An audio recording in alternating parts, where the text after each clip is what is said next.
institution as they Hello, good afternoon. Okay, as I'm sure you all have seen, there has been a few important foreign policy announcements over the last couple of days, and so we were unable to have a full briefing yesterday, and I wanted to make sure you all had an opportunity to ask some questions on all of our foreign policy news. So today we're happy to have here, join me at the podium, Mr. John Kirby, Admiral Kirby. And he likes to call me ma'am, so I call him Kirby. I'm sure he'll call you guys sir and ma'ams as well. He is the, as you all know, the National Security Council Coordinator for Strategic Communications. Not only does he have an extensive military background, but he also has experience at the State Department, and he is happy to take a few questions. Kirby, I'm going to leave you to it. And thank you. Hi, everybody. Pardon me? Yeah, you too. Listen, just a note off the top. I think you saw the statement, but I think it's worth reiterating. The president had a very good call today with President Zelensky of Ukraine. It was an opportunity for President Zelensky to update President Biden on what's going on the battlefield, on the ground, and to talk to the president about Ukraine's security requirements and capabilities going forward. The president also obviously took this opportunity to inform President Zelensky that we're announcing today, I think you saw, $1 billion in additional security assistance to support Ukraine's armed forces and their brave defense of their country.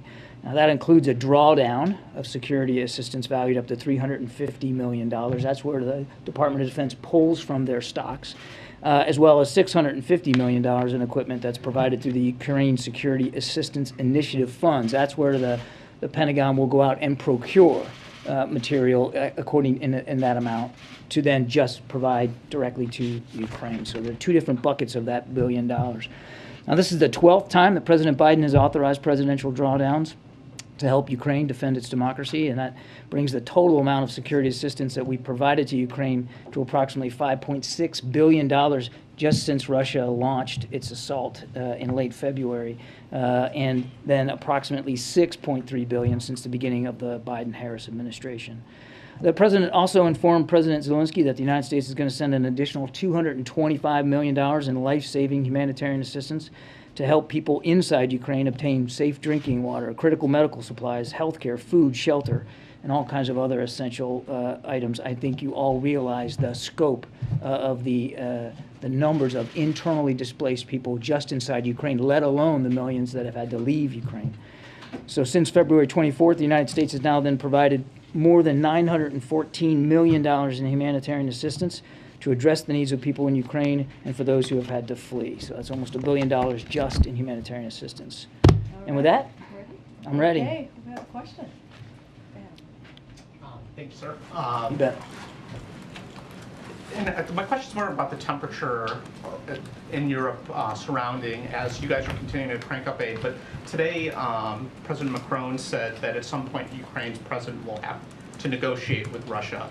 And that seems quite different from what President Biden and many administration officials, including I think you have said, about the need of stressing not telling the Ukrainians what to do. Would the administration prefer the French and also other Europeans to sort of dial down the nudging? Well, I think we'll let other foreign leaders speak for themselves and for their countries and for their national interests. I think that's appropriate. But nothing's changed about President Biden's view here is that nothing about Ukraine without Ukraine, and that Ukraine is a sovereign country. President Zelensky is the democratically elected leader of that country, and he gets to determine how this war ends. He gets to determine how he defines victory and how he gets at that outcome. Okay, just real quick, another small associated Russia question. Navalny confirmed today on Telegram that he was moved to a maximum security prison in Vladimir, I believe. Have you guys been able to confirm that? And second, is there any sort of response to the Russians moving them into even stricter confinement? Yeah, well, I don't think we're in a position to absolutely confirm the reports. Certainly, we're also in no position to refute them at this time. Obviously, Mr. Navalny's speaking for himself. But I would tell you, we continue to reiterate our demand for his immediate and unconditional release from being imprisoned over spurious charges after a sham trial. And the Russian authorities ought to immediately end their harassment and intimidation against him and his supporters, and again, continue to call for his immediate and unconditional release. Peter.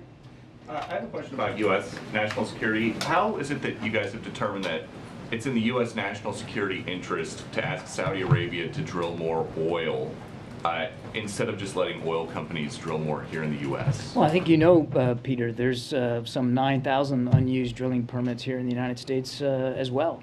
Look, the oil production issue is a global issue, and OPEC plus 3 has already increased preset increases by more than 50% just for July and August. And we're grateful to Saudi Arabia's leadership on that. But we've never said that, it's a national security interest that somebody has to pump more oil. And again, there's unused permits here in the United States. But as a national strategic issue then, how is it how much lower can we let the strategic petroleum reserves get before that becomes a problem? I think I would refer to the president's energy advisors on something like that, Peter. I don't know what the inventory is, but I do, remind, and I think you know this, the president did tap into the strategic oil reserves to try to relieve some of the pressure at the pump, and he'll use a range of tools available to him going forward. I think that's about the best I can do on that. Thanks, Karine. I have a Saudi question, but first, can you comment, or what does the White House have to say about these 2 Americans that have been captured, that were fighting alongside Ukrainian forces? They're missing. They are feared captured by the Russians. Yeah, can't confirm the reports, Caitlin. Just was made aware of them before I came out here. We'll do the best we can to monitor this and see what we can learn about it. Well, without getting into hypothetical, obviously, if it's true, we'll do everything we can to get them safely back home. I do think, however, that this is an important point in time to remind that we discourage Americans from going to Ukraine and fighting in Ukraine. It is a war zone. It's combat. And if you feel passionate about supporting Ukraine, there's any number of other ways to do that that are safer and just as effective. Ukraine is not the place for Americans to be traveling. And has the president been made aware of these reports? I'm not aware that the president has been made aware of it. I mean, it just broke, so I don't know. And my question on Saudi Arabia, why not have the president go there and just not meet with the Crown Prince? The president's going to Saudi for the GCC plus 3, to be honest. It's 9 states in the region. There's a big agenda there, Caitlin, on the Gulf Cooperation Council. It's counterterrorism, it's climate change. Certainly it's oil production, obviously is going to be on the agenda. And a big item on the agenda is the war in Yemen. We got a ceasefire now that's been in place for 2 months, got extended another 2. That's a big deal. That's thousands of lives now in Yemen. I understand there's a lot to talk about, but why, if the president won't even speak to the Crown Prince on the phone, why would he go and meet with him in person? Yeah, no, I was kind of getting there. So in addition to the GCC meeting, there'll be a series of bilateral discussions, as there are on the sidelines of all cooperation councils and summits. He will have a bilateral meeting with King Salman and King Salman's leadership team, and the Crown Prince is on that leadership team. So you can expect that he'll see the Crown Prince while he's there. But he could ask for the Crown Prince not to be in the room, given the CIA has concluded he authorized the murder of a reporter that lived in Virginia. He's going to have a series of bilateral discussions with the kings. The king and his leadership team. The Crown Prince is the defense minister of Saudi Arabia, and one would expect that he would need to be in the room for those meetings. John in the back. Trevor Honeycutt from Reuters. Just wanted to close the loop first on the meeting that President Biden had with Bolsonaro of Brazil last week. There's been some reporting that suggested that Biden told Bolsonaro that he would re-examine steel tariffs Brazilian steel tariffs, and that Bolsonaro asked him for support in the October election against Lula. Are either of those things true? I think we gave a pretty fulsome readout of that meeting, the trip that Karine was on. I don't have anything more to add than what was in the readout. About those two issues, Yeah, but I'm not going to go beyond the read. And then on China tariffs, we know that that's something that the president is looking at. Could you talk a little bit about, one, the scope of the tariffs that he is looking at, and if you expect that that will be finalized by, say, the end of July? I would just go so far as to say is the president wants to make sure that if we have tariffs in place, that they're serving our interests and the interests of the American people. And he wants to make sure that as he reviews a tariff regime, that it's meeting those needs. And I think he's going to keep his mind open, but I don't have any more detail than that. I'll take some of them. Go ahead. Thanks very much. Two quick questions, please. One on following the latest Xi-Putin call, where apparently Xi was talking about expanding cooperation with the Russians. Has there been any sign so far, and do you see any sign coming that China is actually helping Russia militarily in any shape or form? No, we haven't seen any indication that there's been specific military assistance provided by China to Russia. And the other question, could you give a little bit more on the president's comments yesterday about these grain silos being the plan to build grain silos on the borders of Ukraine? What's the time scale of that, and what's the scale of that, and how much difference would it make? Yeah, look, I think we're working real hard, not just with the leadership in Ukraine, but in the region, to try to relieve the pressure that has resulted from Mr. Putin literally weaponizing food. And so the president's looking at a range of options here to try to see if we can get grain out and into the market. And that's tricky business. That's not going to be easy. I mean, he's essentially got a blockade in the Black Sea where it's not going out by sea. So that doesn't leave you a whole lot of other options, and we're working through with the international community to do that. I don't have any additional information on options about temporary silos, but I can tell you that, again, the president's keeping an open mind here. He wants to do everything he can to try to get that grain to market. Nadia? Thank you. Hi, John. Despite your, I'm going back to Ukraine, despite your announcement today of the military aid to Ukraine, it seems that Europe is divided between two camps.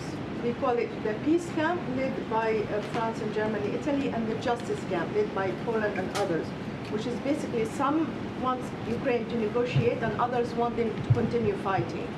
Where does the United States stand?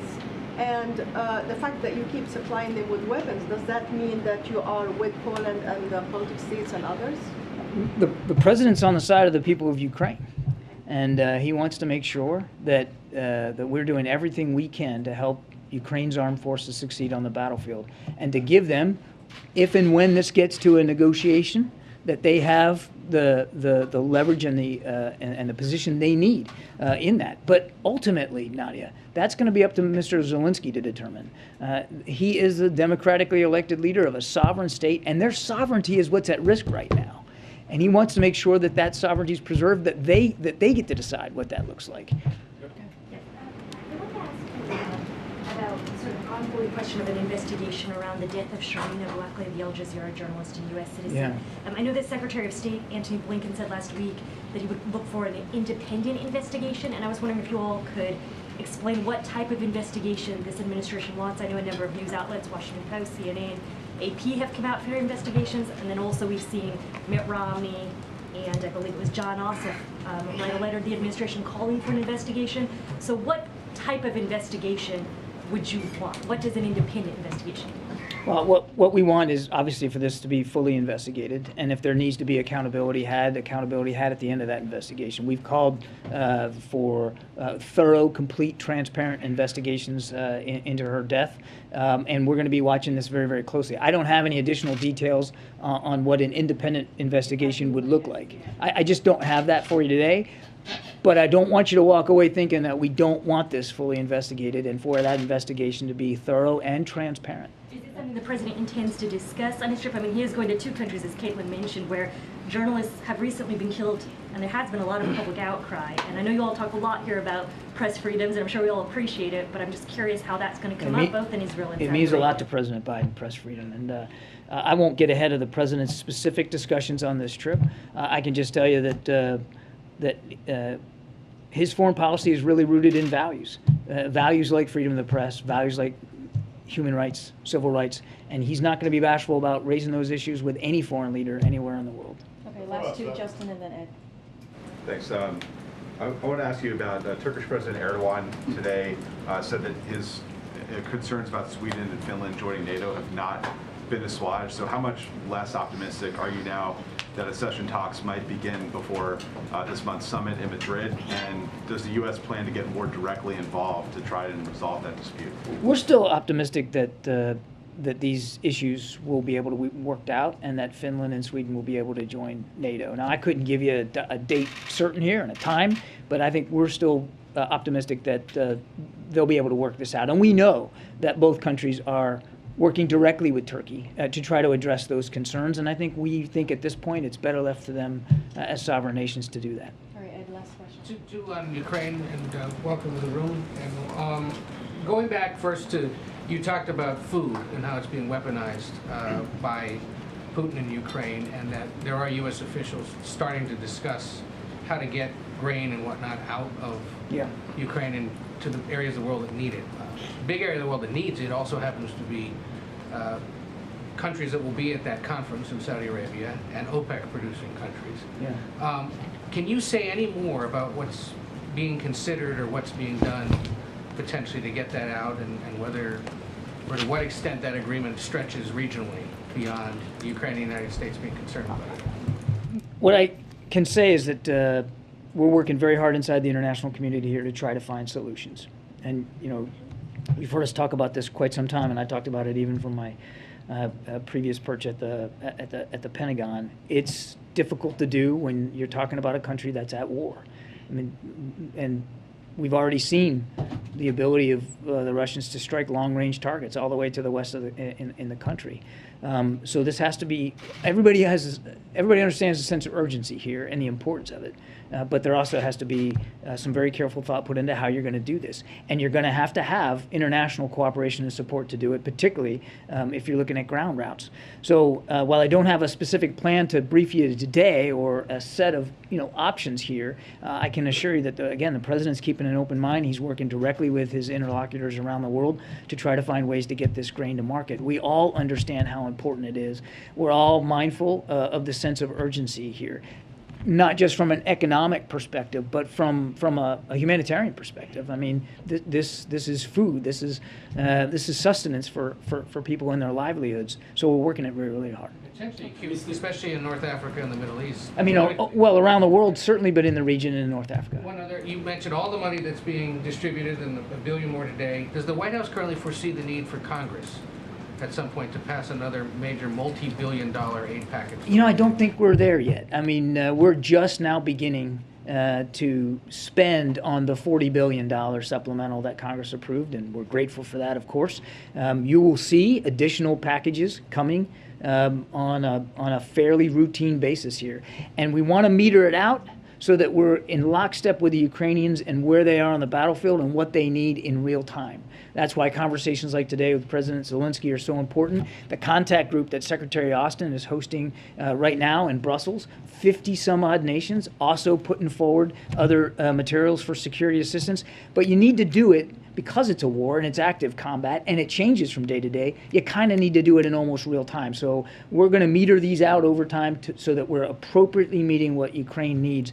And right now, I just don't think we're at a stage where we think we need to go back for more at this time. In terms of that $40 billion, none of it's been spent yet? Or well, we just announced that this billion is coming right out of that. Yes, sir. Also part of the Yes, sir. Is the president tracking negotiation in Ethiopia? We know that more people have died there than in Ukraine. You know what? I'm going to have to take that question, and we'll see if we can get you a better answer. I don't know. Thanks for coming. Thank you. Thank you. All right. Thank you. All right, guys. Okay, I have a couple of things for you at the top. wanted to provide you an update on our work to lower gas prices for American people. As you know, the president has taken historic actions to address Putin's price hike at the pump. He is releasing a record 1 billion barrels of oil a day from the Strategic Petroleum Reserve. He has rallied our partners to join releasing an additional 240 million barrels of oil. He expanded access to E15, which will lower prices at thousands of gas stations, but oil companies need to step up too. And the president made that clear in a letter to major U.S. oil refiners today. And I have a chart behind me. In a time of global crisis, oil companies should be doing everything they can to expand capacity and lower cost at the pump. Instead, they are charging record profits at the expense of American families. The last time the price of crude oil was $120 a barrel, the price of gas was 425 cents a gallon. Today, it's about 75 cents higher. As you can see through the chart behind me here, that difference is a result of companies' record high profit margins for refining oil. Profit margins have tripled. You can see it right there at the end over here since the beginning of the year. So right here, as you see, diesel and gas. They should be putting those record profits into expanding refining capacity from back to pre-pandemic levels. President Biden is putting a spotlight on this and calling on oil refiners to invest those record profits to increase capacity so cost at the pump could come down. He is signaling that he is prepared to use any emergency tools he has, but these companies have a responsibility to step up too. We are focused on getting to solutions. We are also closely monitoring the extreme heat conditions impacting many Americans across the country, and the president has been briefed regularly, including today. Federal agencies are working with state and local partners to provide clear, accessible, and timely information on extreme heat and how people can protect themselves. We are also protecting workers, including through a new administration initiative to proactively inspect over 70 high-risk industries in areas under a heat warning or advisory. Our team is also in contact with the Department of Interior on the horrific and catastrophic floods at Yellowstone National Park, and the president was briefed about this as well today. We are grateful for the brave and swift work of federal and state first responders to help get people in Yellowstone National Park and in surrounding communities to safety. We know the impacts of extreme weather are intensifying, and no one is immune from climate change, as you hear us talk about for this past year and a half. That is why President Biden has made tackling climate crisis one of his top priorities. Today, as well, we are also commemorating the 10-year anniversary of DACA, which President Biden considers one of his proudest accomplishments with President Obama when he was then vice president. President Biden shared a video message marking the anniversary, and Vice President Harris, the First Lady, and Ambassador Susan Rice are also hosting meetings with Dreamers and DACA recipients here at the White House. In 10 years, DACA has transformed the lives of hundreds of thousands of young people who were brought here as children who only know America as their home. Dreamers contribute to their community in ways big and small. They are on the front lines of the pandemic. Others are job creators and entrepreneurs. Many serve in our military. The president is committed to preserving and fortifying DACA, but as he said in his State of the Union address, we need to provide a pathway to citizenship for Dreamers, and he continues to call on Congress to pass a bill that does just that, and he would be ready to sign it right away. Finally, this is the last thing here. Following today's briefing, right, we know we have to gather at you all have to gather at 3:45, so try and take as many questions as possible. The president will sign an executive order advancing equality for LGBTQI+ individuals, which includes historic steps to support LGBTQI+ families and children.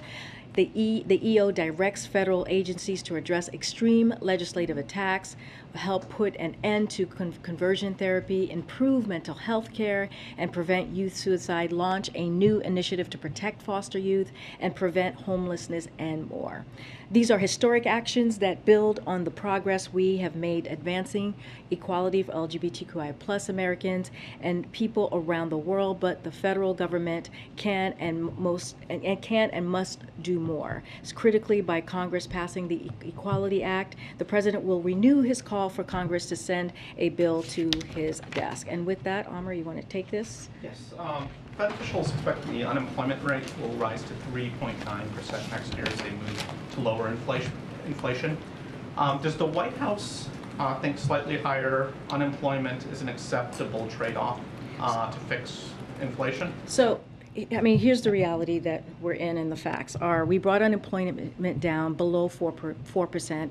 You've heard most recently at 3.6, 4 years faster than forecasters thought was possible before we passed the American Rescue Plan, which was over a year ago, back in last April of 2021. Part of that means a transition over the course of the next year. We have added an average of more than 400,000 jobs per month in recent months to something closer, like a cool down, if you will, to the range of 150,000 jobs per month. That would be consistent with the unemployment rate as low as it is now with the 3.6. That will be a good thing and a sign of a healthy economy and also a transition as we are headed towards. Let me just call people I haven't called on yet. Go ahead. Thanks, Karine. In the letter from the president to the oil refiners, he said they need to work with the administration to bring about a near-term solution. Is there an or else in there from the president? Is there some way that the administration plans to try to hold these companies accountable? You use the word responsibility in your message at the top here. We see it as a patriotic duty. As we've talked about, there's war happening right now in Ukraine that was caused by Russia, which is why we're seeing these hikes in gas prices, especially since Russia has started amassing troops on the border. We've seen a $2 increase of gas prices. So we know where to put the blame on the war, but oil companies, oil refineries, they have responsibility too. What they have been doing is taking advantage of the war, and as I showed earlier, they have tripled their income, and so this is a problem. But what we're trying to do by putting out the letter, we are saying, hey, we need you to act. It is time to act. We want to have a conversation. We want to come to a solution. There is going to be a conversation later this week, I believe, with the Energy Department, and so that's going to happen. So this is basically a bit of a, hey, we want you to act. It's time to act. We have done our part with the Strategic Petroleum Reserve, the 1 million a day for the next 6 months, and so we need them to act. So that's where we are. We want to come to solutions, which is why we say we want to have that conversation, and we'll see where it goes from there. Is there something the president's considering to compel them, or a consequence if that does not happen? I don't have anything right now to preview as to what would come next, but what I will say is that we are calling on them to do the right thing, to be patriots here, and not to use the war as an excuse or as a reason to not put out a production, to not do the capacity that is needed out there, so that the prices can come down. Go ahead. Actually, I probably should have called somebody who I haven't called on, but go ahead. Just very quickly, really quickly. The Atlanta Fed economic forecast puts real GDP growth for the second quarter at 0.0% now, with the United States potentially on the knife's edge of a 70s-style stagflationary kind of period. I'm curious about kind of your policy preferences. Do you expect that the administration will prioritize stimulus to get growth higher and curtail unemployment, or do you think that you will continue to favor deficit reduction to get inflation down? I mean, look, the president laid out in his Wall Street Journal op-ed very recently what he's doing, the points that he's taking to make sure that we are fighting inflation, attacking inflation. One of them is giving the Fed its independence and allowing them to deal with inflation under their purview. They have the best monetary policies to do that, and so we want to give that independence there. And of course, he has taken actions, as I said early on in the beginning of the briefing, on things that will help ease the cost for families. We understand gas prices are high. We understand, the president understands what it means to have food prices. Again, that's connected to Putin's war against Ukraine and them attacking another country's sovereignty. That's what we're seeing happening there. And so we're going to continue to do everything that we can. We feel that we are in a transition right now from a historic economic growth recovery, and so going into that transition with stability and steady growth, we feel that's going to help with inflation. So we're going to just focus on the points that the president laid out in his op-ed. I'm going to move on so I can get other people. It's okay. Oh, you sure? I'm fine. Yeah. Oh my gosh. Okay, let me get. I'm going to get you, and then I'll start moving around so I can be done with the first row. Are there other industries that you think need to step up in a patriotic fashion to try to help reduce inflation or costs for Americans? So there's not a list that I have right now for you. Right now, we want to focus on the oil refinery, which is why we put out the letter today or yesterday. I'm losing my track of time. And so we see that as an important first step in making sure that the oil refineries are doing their part, again, patriotic duty, in making sure that they're putting out capacity and they're not taking advantage of a war that is hurting the American public. And so we're going to have a conversation. We're going to get to a solution and move this forward. The president often talks about being a capitalist, and obviously market forces drive a lot of that. So how would he find the balance between trying to encourage them to do more without looking like he is trying to move a sector of the private industry? I mean, look, the facts are the facts, Kelly-O. What we have seen is they are not, their capacity is not there. And from the chart, they are using this moment of war, where the American families are feeling the high costs with food and gas. I mean, that is not a patriotic thing to do, and the president has the right to call them out. And so he's using his perch, he's using this opportunity that he has to make sure that, he always said he's going to use every lever that he can to make sure he's delivering for the American people, and that's what he's going to try and do at this point. Thank you. Yeah. Progressives in Congress are calling for the passage of a windfall profits tax targeting the oil and gas sector. What's the president's position on that? I don't have a position for you to share at this time on that. To oil analysts, they say that one thing we all ought to be concerned about is the prospect of a hurricane hitting refineries on the Gulf Coast. Are you aware of any steps the administration is taking now to guard against that possibility? I don't have anything on hurricane at this moment, like what we're going to do to take steps on hurricane and oil refinery. I'm happy to check in with the team and get back to you to see if there is a plan in place, but I don't have anything for you at this time. One more quick thing. Sure. The country's refineries are aging. A major refinery really hasn't been built in this country since the late 1970s. If one were to be proposed, would the president support the construction of a new refinery or oppose it? That one, I've not seen any of that reporting, and that is not something that I can confirm from the podium at this time. No. Do you want to go, Andrew? Thanks. Just to try one more time on the refinery issue. Yeah. In the letter, the president said that he's prepared to use all reasonable and appropriate federal government tools and emergency authorities to increase refining capacity. What are those tools exactly that he has? So, look, he is open to all reasonable uses of federal government's tools to increase output and lower cost at the pump, including emergency authorities like the Defense Production Act. Already the president has demonstrated his willingness to use that emergency powers to lower costs for families, as I've mentioned, the Strategic Petroleum Reserve, as we're using right now, to get oil every day to make make sure we're doing everything we can to lower costs. The ethanol 15, the homegrown biofuels that is going to help many families across the country, including in the Midwest. So that's a way that the president has acted. And so he is going to, he authorized the use of DPA to accelerate domestic production of key energy technologies as well. And so the letter, just to put in context for a second, the letter is intended to solicit companies' best ideas on how to increase capacity and how the government can help them do it in the spirit of the earnest and pragmatic dialogue. But we feel like this is a good step for us to move forward, and hopefully we'll come and get some solutions. So you're saying you could use the Defense Production Act to expand capacity? Well, I don't have anything to share in specifically how we would use the DPA, but we're saying that the president has used it before, and he's willing to do that again. But the first step that he wants to do is make sure to have the conversation and hear ideas, right, from the oil refineries, how we can be helpful to them to actually get more capacity out. I'll take like two more. I'll take two more. Go ahead. Thanks very much. We're just about to go into a Pride event, obviously. So we know that Saudi officials have been seizing rainbow-coloured toys and clothing as part of an apparent crackdown on homosexuality in the country there. That's according to state-run media.